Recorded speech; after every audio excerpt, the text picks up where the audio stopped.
Continuação da análise das dívidas, das receitas, dos demonstrativos financeiros do Cruzeiro. Lembrando que saíram os demonstrativos do Atlético, vem logo em seguida, mais pra frente, do Flamengo, do Palmeiras e de outros times.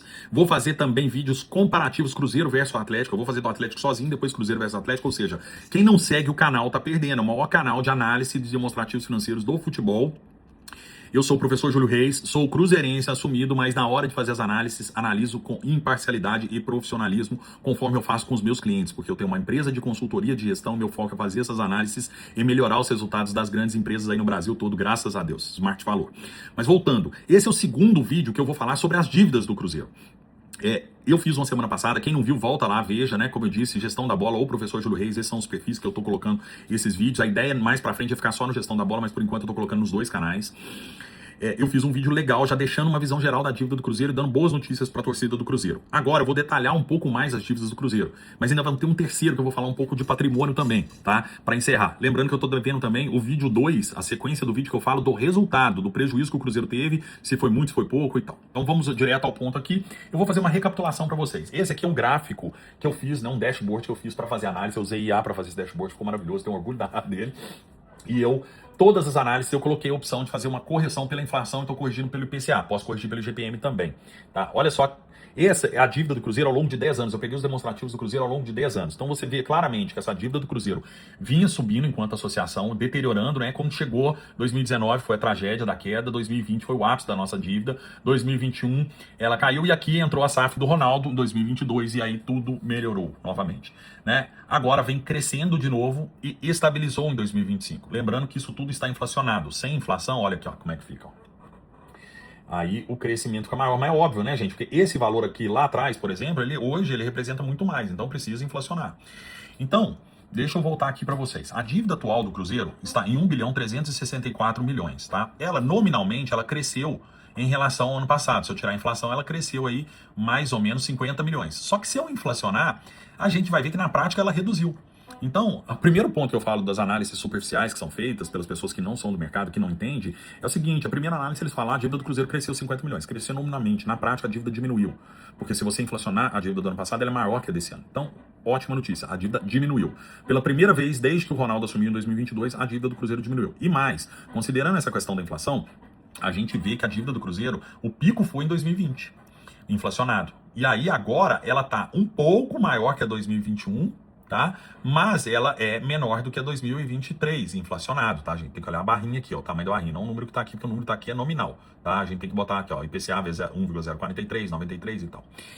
Então, olha só, a dívida do Cruzeiro, ela estabilizou em 2025. Essa é a primeira notícia, tá? E foi uma estabilização muito positiva.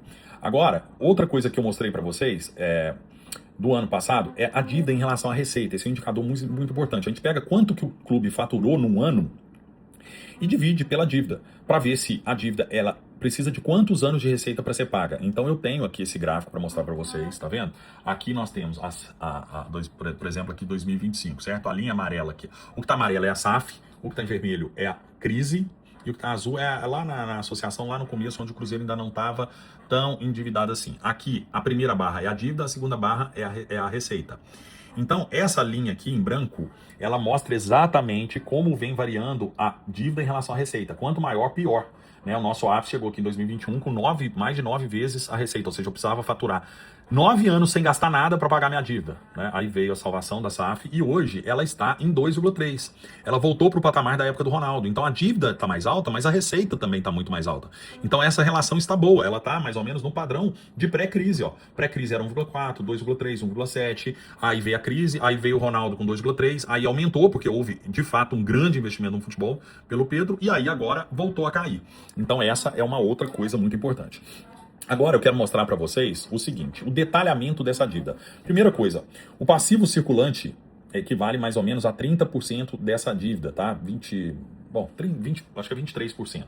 As dívidas de curto prazo hoje, elas são a menor parte, mas ainda precisam ser menores, tá? Eu preciso rever esse número do passivo circulante, agora me deu um branco aqui.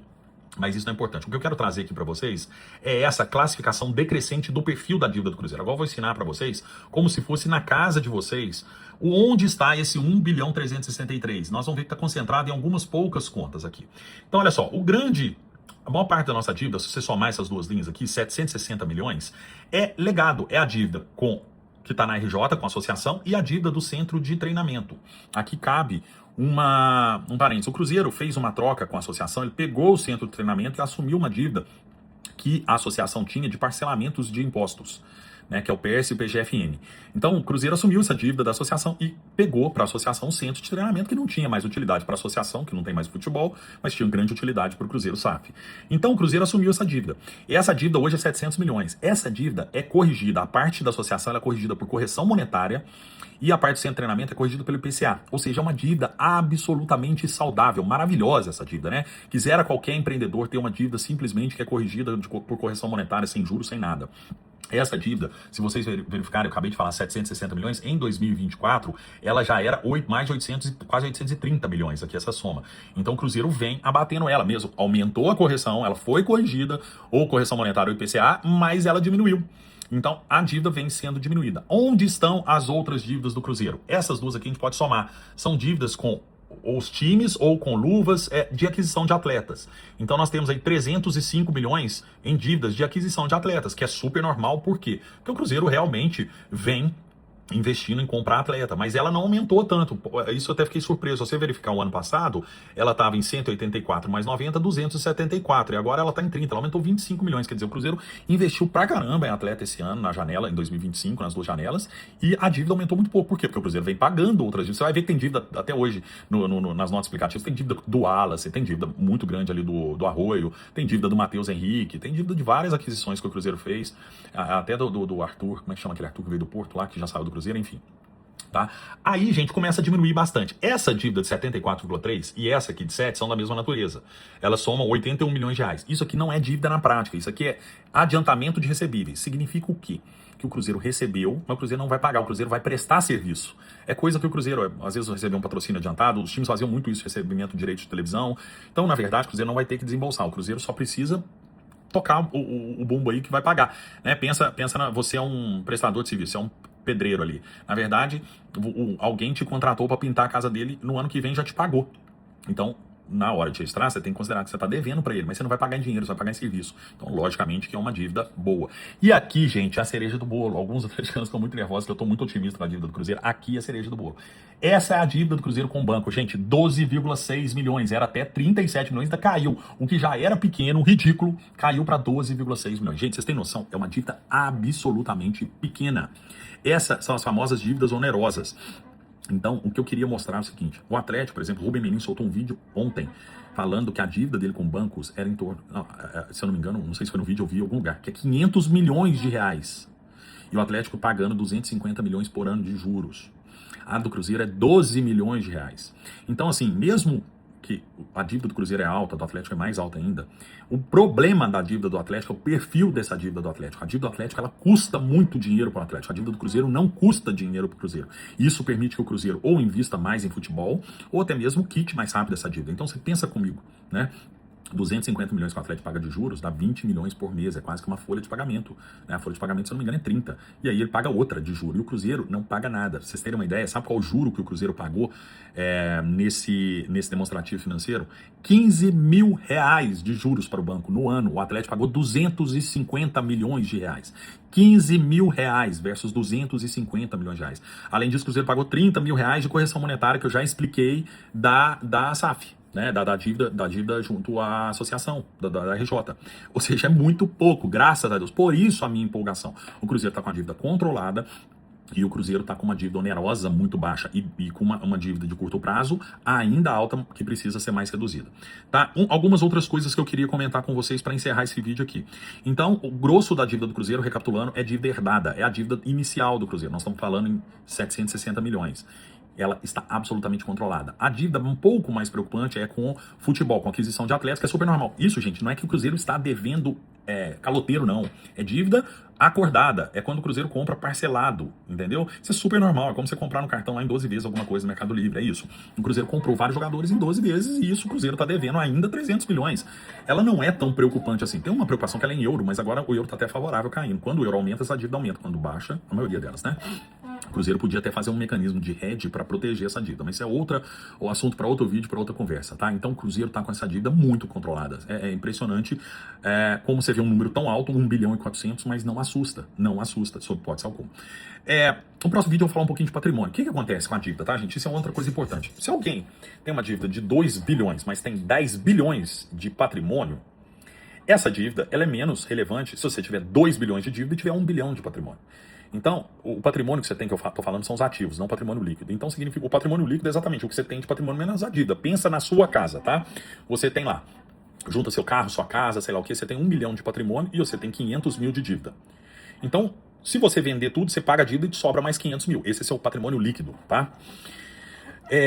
Uma pessoa, às vezes, tem uma dívida menor que você 300 mil, e aí uma pessoa que analisa mal e compara, nossa, ele está devendo 300 mil, você está devendo 500 mil, você está numa situação muito pior. Só que ele tem 300 mil de dívida, mas só tem 100 mil de patrimônio. Então ele tem patrimônio líquido negativo. Se ele vender tudo, ele não paga os 300 mil. E você, se vender tudo, sobra 500 mil.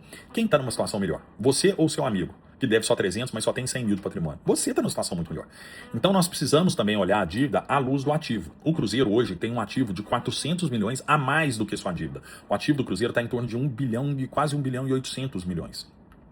Isso significa que o Cruzeiro tem patrimônio líquido positivo. Inclusive, se eu mostrar esse gráficozinho aqui que fez o dashboard, mostra exatamente isso. Olha só, ele era praticamente zerado, muito pequenininho, 52 milhões, foi caindo. A partir de 2018 ele começou a ficar negativo, ou seja, se o Cruzeiro vendesse tudo, não pagava a dívida. Ele entrou no seu auge em 2021, que o Cruzeiro, mesmo vendendo tudo que tinha, todo o seu treinamento, o prédio lá na época do Barro Preto, que não estava vendido ainda, a sede, né, o clube lá do Barro Preto, vendesse tudo. E os jogadores ainda tinham 1 bilhão de dívida para pagar. E hoje ele está no seu maior valor da história, 400 milhões positivo, que é o que eu falei. O ano passado estava 380 positivo. Na época do Ronaldo, ele estava 50 positivo. Então, isso é outra coisa que dá essa tranquilidade para o Cruzeiro. O Cruzeiro tem um endividamento geral, que é passivo dividido pelo ativo, de 70 e poucos por cento. É isso. A dívida dele é muito menor do que o patrimônio. É 400 milhões menor do que o patrimônio. Então, agora, sobre isso, eu preciso fazer um vídeo maior, porque esse patrimônio ele tem alguns valores que são questionáveis, para mais, para menos. Por exemplo, o negócio futebol, que o Cruzeiro comprou da associação, está avaliado em 800 milhões. Precisa fazer um impairment para avaliar esse valor. Tá? É como se o Cruzeiro tivesse um negócio que vale 800 milhões. É um ativo intangível. Em contrapartida, dos atletas, está dando só 400 milhões de reais, como se o Cruzeiro tivesse um patrimônio em atletas só de 400 milhões de reais. E a gente sabe que o Cruzeiro tem muito mais. Né? Só a venda, por exemplo, que o Cruzeiro recusou do Caio Jorge, com mais o Jonathan Jesus, dava quase 50 milhões de euros. Só os dois jogadores dava mais de 300 milhões de reais. Só que o Cruzeiro tem Kaique, na época tinha o Cauã foi vendido em 2026, o Cauã Prats, tem um outro Cauã Moraes. O Cruzeiro tem muito jogador valioso, o Arroio hoje vale muita grana, né? Tem o Neisser. Então o Cruzeiro tem muitos jogadores com um valor muito alto. Então, na minha visão, depois a gente tem que pegar no Transfer Market, que eu acho que é um valor mais real. É porque nos demonstrativos financeiros eles seguem um pouco a lógica do patrimônio contábil, do valor do ativo contábil, né? E o Cruzeiro ainda tem os seus imobilizados, que é exatamente seu patrimônio, seus centros de treinamento, outras coisas todas fazem parte. Isso vai ser um objetivo de um próximo vídeo, eu vou falar sobre o patrimônio do Cruzeiro, mas já acabei passando mais do que a introdução, mas é exatamente para dar essa mensagem de otimismo. Então, com isso, a gente encerra esse vídeo 2 sobre a dívida do Cruzeiro. Espero que você tenha gostado. Se gostou, compartilha, curte, ativa a notificação, manda pro colega aí, e manda pro colega atleticano que tá achando que a dívida do Cruzeiro tá muito ruim, manda pros colegas flamenguistas e palmeirenses que tava doido que o Cruzeiro tá no limbo, e não estamos, graças a Deus, de uma maneira imparcial. Um abraço, fique com Deus, tchau, tchau.